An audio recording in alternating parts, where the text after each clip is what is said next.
Hey guys, thanks for tuning in to another video on ForgottenWeapons.com. I'm Ian McCollum, and I'm here today at Morphy's with a pair of Vickers guns to show you. Now these may not look like Vickers machine guns, these are actually Vickers manufactured Luger pistols, and I think they're a pretty neat story. These were both made for the Dutch KNIL, the Colonial Dutch Army, and the origin of this story goes back to the 1890s.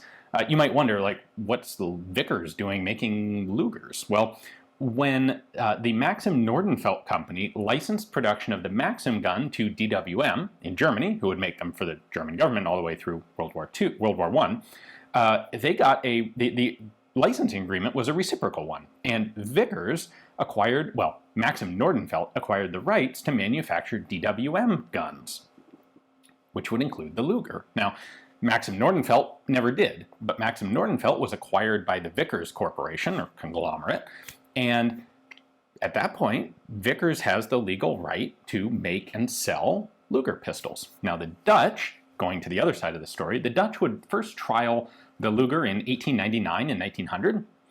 Didn't adopt it at that point. They trialed it again in 1904 and 1905, and ultimately in 1910 they decided to adopt it for the KNIL, their colonial army in the Dutch East Indies.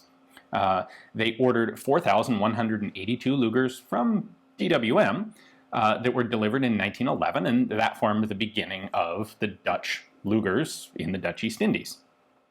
Now, World War I means that production becomes a little problematic, and after World War I, Germany and DWM are no longer legally allowed to be manufacturing military arms. So the Dutch East Indies Army needs some more Lugers. They need to, a lot of them are worn out, they've got more guys, they need to outfit the force again.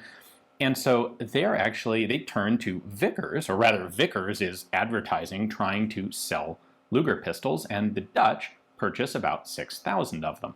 These were delivered in 1923, and the issue for Vickers was, the Luger is a complicated pistol to make. It's not a trivial endeavor. And all the way through the end of World War I, Vickers had its hands full making Vickers guns. It was very profitable for them. Well, at the end of World War I, all of a sudden there's a huge surplus of heavy machine guns. Nobody's out there buying large quantities of Vickers guns. And so the Vickers Crayford factory is at a standstill. It doesn't really have anything to do. And so Vickers gets the idea that perhaps it can tool up Luger pistols and sell them. The only contract it was really able to get was this particular Dutch contract. So let's take a look at these two up close, because between them we have a bunch of cool, interesting Dutch East Indies provenance. What the Dutch ordered were basically standard new model or 1906 pattern Lugers. So we have the full checkered toggle knobs there. These do have grip safeties. They do not have shoulder stock lugs. Both of these pistols have these really cool Dutch East Indies unit marking tags. This particular one indicates the 2nd Garrison Battalion, Western Sumatra, SUM, Sumatra Western. 10 is the inventory number of the gun itself. And then this one indicates 21st Infantry Battalion, 2nd Company, and this is the number 1 gun of the company. So a couple of the other markings, Rust is the safety, and that's safe, and that's the fire position. These are both marked geladen on the side of the extractor, which doubles as a loaded chamber indicator, which I can't so much show you because, well, I don't have a loaded chamber in there. The most distinctive marking on there, of course, is probably going to be the Vickers Limited on the toggle, where you would normally expect to see DWM or whoever the manufacturer was. There is no particular crest, well, there is no crest on the top of the chamber, as many contracts have. There is, however, a little crown W on the side of the chamber. That is for Wilhelmina, who was Queen of the Netherlands when these pistols were purchased. Typical of Lugers, you will see the serial number in full on the front of the frame. I believe these carried on from the first batch ordered from DWM, so they would be approximately a little over 4,000 up to a little over 10,000. Our other example here is just under 10,000. And these share the general numbering system that DWM had. So we'll have a bunch of other, the last 2 digits of the serial number on a bunch of other parts, like the cover plate, the disassembly toggle there, the back of the toggle, You may notice on this example that the barrel does not match the frame. The finishes, the colors don't match, and there's a good reason for that. The barrel here is marked GS, which stands for Gunsmithing School, and it is dated 1930.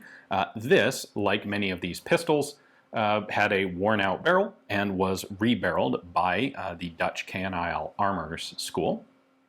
So we have that on this example. This other one still has the original barrel, which has the same style of finish as its pistol.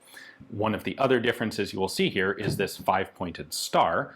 That is an Indonesian national property mark, and that came about in the 1950s when Indonesia got its independence, and you can find that star on a number of other guns, probably most recognizably the Dutch Mannlicher rifles that the Indonesians converted to .303 British, which is a whole nother cool story for a different video. And the other cool thing here is that this particular one, the Sumatran one, has a Dutch M11 pattern Luger holster with it, which is a pretty cool and unique pattern of Luger holster. So a single belt loop there. On the side of the holster, we have a pocket for a cleaning rod, which I'm not going to pull out because this holster is a little bit fragile, but I believe we have actually an oil bottle here in the top, and then a rod with a patch slot for cleaning the pistol.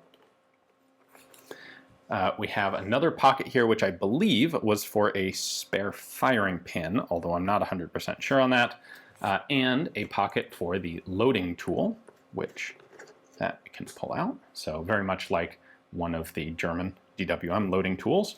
Those are really very helpful in loading Luger magazines, which are pretty darn stiff for the last couple of rounds. There's some information stamped on the holster. Not sure what the letters are. That's probably a date, 1939 date, because these would definitely have still been in use in World War II. The hardware on here I think is pretty cool. The nice fancy riveted brass fittings, the cool little snap heads. So open this up, and just a reinforced mouth. Fits the Luger rather nicely. And you can see they added a flap here to seal up the pistol when it was in the holster. So a little slow to draw, a little slow to get out, but that's worth it when you're down in the Dutch East Indies and you want to keep jungle out of your pistol. After this 1923 delivery, the Dutch would in fact come back and they would need more Lugers again in 1928. But by that point, Versailles Treaty restrictions had, for all practical purposes, eased a bit, and the Dutch went back to DWM to get their next batch of pistols. So Vickers only managed to make that one order for the Dutch in the early 1920s. Now, from Vickers' perspective, this was okay. They changed the factory around, and by the 1930s, they would start manufacturing, well, they would tool up to make the Pedersen semi-automatic rifle, which they thought would be a big thing, which ended up also kind of going nowhere, and they would make sporting arms in the factory, which held them over until World War II, when all of a sudden, lots of people needed lots of Vickers guns again, or at least the British government did. So that is basically the story of the Vickers production Dutch Luger pistols. Hopefully you guys enjoyed the video. Thanks for watching.